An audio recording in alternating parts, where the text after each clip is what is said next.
தற்போது அரசியல் விமர்சகர் நந்தகுமார் அவர்கள் இணைகிறார். வணக்கம் திரு நந்தகுமார் சார். இப்போது திரு ஜோசப் விஜய் தமிழ்நாட்டுடைய முதலமைச்சர், மத்திய அமைச்சர் நிர்மலா அம்மையார், பிரதமர் அவர்களை எல்லாம் சந்தித்தார்.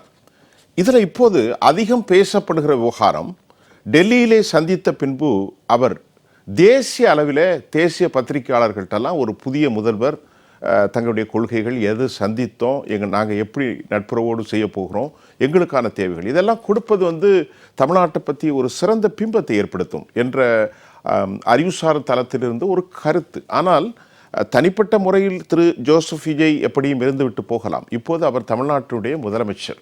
இந்த நடவடிக்கை சரியில்லையோ என்கின்ற அளவிற்கு பல இரட்டை அர்த்தமான, அதாவது நீங்கள் புரிந்து கொள்ள வேண்டுமென்றால் அது சாத்தியமாக அல்லது சாத்தியம் இல்லாத இப்படிப்பட்ட கருத்துக்கள் வந்து கொண்டிருக்கிறது. நீங்கள் ஒரு பத்திரிகையாளராக எப்படி பார்க்கிறீர்கள் திரு நந்தகுமார்?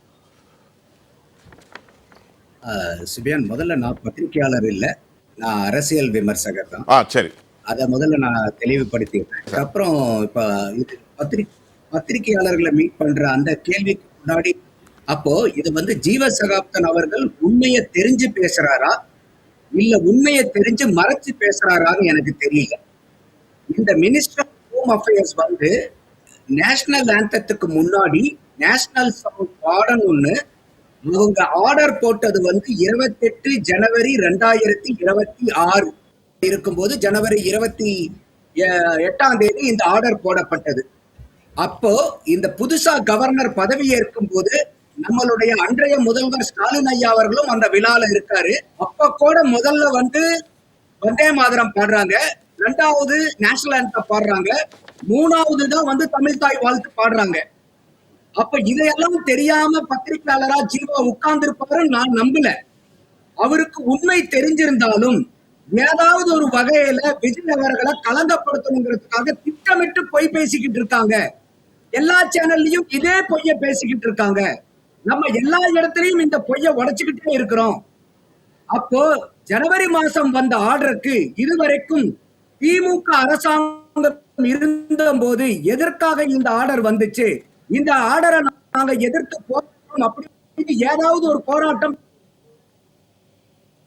பார்த்திருக்கீங்களா சுபியான்? அப்ப இதெல்லாம் என்ற மாதிரி ஒரு பொய் பிரச்சாரங்கள், இதெல்லாம் நம்ம வன்மையா கண்டிக்கிறோம்.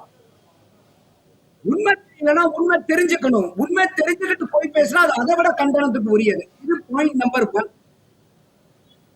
இப்ப விஜய் அவர்கள் அங்க என்ன கேட்கிறாருன்னா, அவங்க கொடுத்திருக்கிற ஆர்டர் கூட கவர்னரோ பிரசிடென்ட்டோ on his arrival and departure இதை செய்யணும் சொல்றாங்க. என்ன சொல்றாங்க? நேஷனல் முன்னாடி நேஷனல் சாங் பாடணுங்கிறாங்க. ஆனா அந்த ஆர்டர்ல எந்த இடத்துலயுமே தமிழ் தாயை பத்தி வாழ்த்தை பத்தி ஒரு மென்ஷன் இல்லை. ஆனா இப்ப தாவேக அரசாங்கம் கேள்வி கேட்கும் போது அவங்க அந்த ஆர்டரை சுட்டி காமிக்கிறாங்க. அதனால விஜய் அவர்கள் என்ன பண்றாருன்னா இப்ப கிளாரிபிகேஷன் கேட்கிறாரு. சார், உங்க ஆர்டர்ல நேஷனல் சாங் நேஷனல் ஆந்தம் பத்தி தான் இருக்கு. நாங்க நேஷனல் ஆந்தத்துக்கு முன்னாடி நேஷனல் சாங் பாடுறோம், அதுல எங்களுக்கு பிரச்சனை இல்ல. ஆனா தமிழ்தாய் வாழ்த்து கடைசியா பாடுறதுக்கு நாங்க ஏன் முன்னாடி பாடக்கூடாது? இதுக்கு ஒரு கிளாரிபிகேஷன் கொடுங்கன்னு கேட்கிறாரு. கண்டிப்பா. இதுல என்ன சார் உங்களுக்கு தமிழ்நாட்டு உரிமையை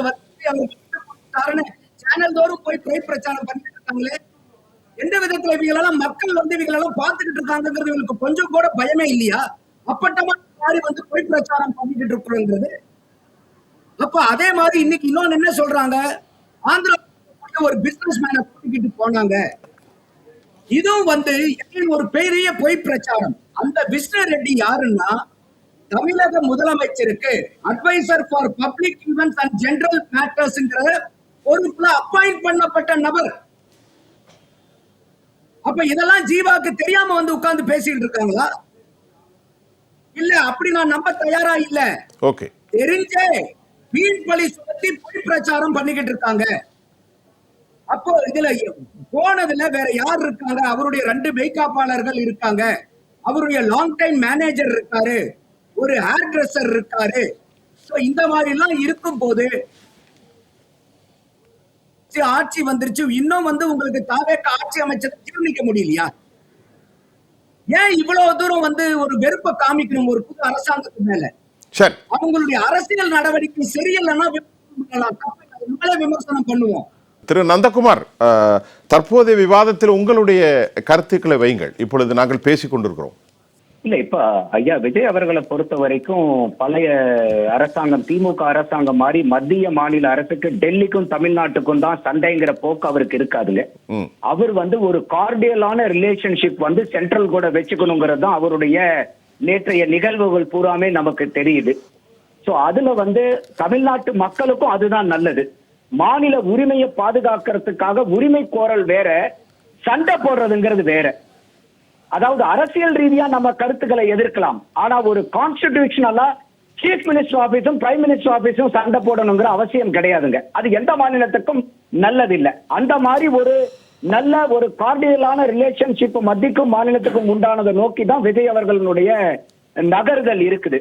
சோ அந்த மாதிரி பார்க்கும்போது நேத்து கூட அவர் அவர் பிரதானமான ஒரு 4 கோரிக்கைகளை அங்க பெருசா வச்சிருக்காரு. நான் ஏற்கனவே சொன்ன மாதிரி அந்த தமிழ்தாய் வாழ்த்துக்கு உண்டான கிளாரிபிகேஷன். ஏன்னா இது திருப்பி நம்ம ஒரு தடவை, பழைய என்னுடைய வாய்ஸ் சரியா கேட்காதனால திருப்பி ஒரு தடவை சொல்றேன். இது 2028 ஜனவரி மாதம் 2026லயே இந்த சுற்றறிக்கை மினிஸ்டர் ஆஃப் ஹோம் அஃபேர்ஸ்ல இருந்து வந்தது.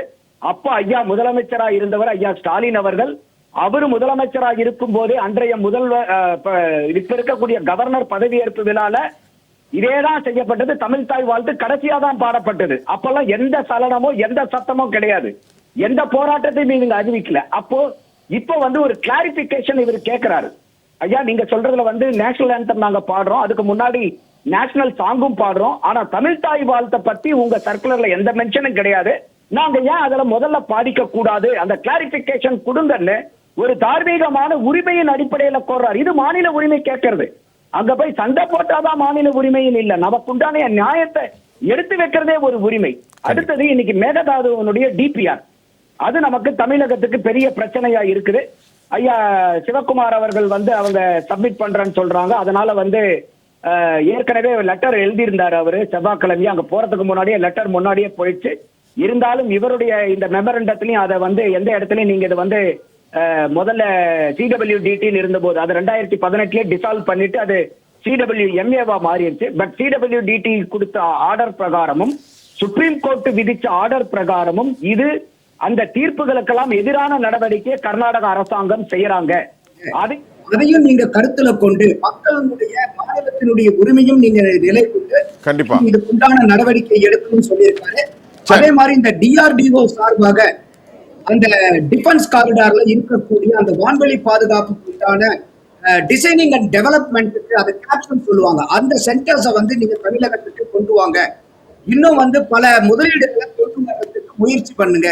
மாநில வளர்ச்சி எங்களுக்கு ரொம்ப முக்கியம். அதோட இன்னைக்கு இலங்கை மீனவர்கள் இந்த வருஷத்துல மட்டும் 12 பேர் அரெஸ்ட் பண்ணிருக்காங்க. மொத்தமா ஒரு 56 பேர் சிறைபிடிச்சிருக்காங்க. 266 படகுகள் ஸ்ரீலங்கா கவர்மெண்ட் வசம் இருக்கு. இதுக்கு எங்களுக்கு ஒரு நிரந்தர தீர்ப்பு பண்ணி கொடுத்தது. இந்த மாநில உரிமைகளை பூரா அவர் இந்த இடத்துல சொல்லிட்டு வந்திருக்காரு. அப்போ இந்த இடத்துல 10 நிமிஷம் பேசினாரா 28 நிமிஷம் பேசினாருங்கிறது அங்க முக்கியம் இல்ல சுக்கியான். அவர் கொடுக்கக்கூடிய மெமரண்டத்துல என்னென்னலாம் ஐட்டம் அங்க பேக் பண்ணிருக்கு இல்ல, அப்ப அங்க கண்டிப்பாக ஒவ்வொரு பாயிண்ட் டீடைலிங் கூட பண்ண வேண்டியது இல்ல. ஆனா இந்த ஃபைலுங்கிறது பாத்தீங்கன்னா ஆட்டோமேட்டிக்கா பிரைம் மினிஸ்டர் கிட்ட போயிருக்கும் போது அது ரெஸ்பெக்டட் மினிஸ்ட்ரிக்கு எல்லாமே செக்ரிகேட் பண்ணி அனுப்பப்படும்.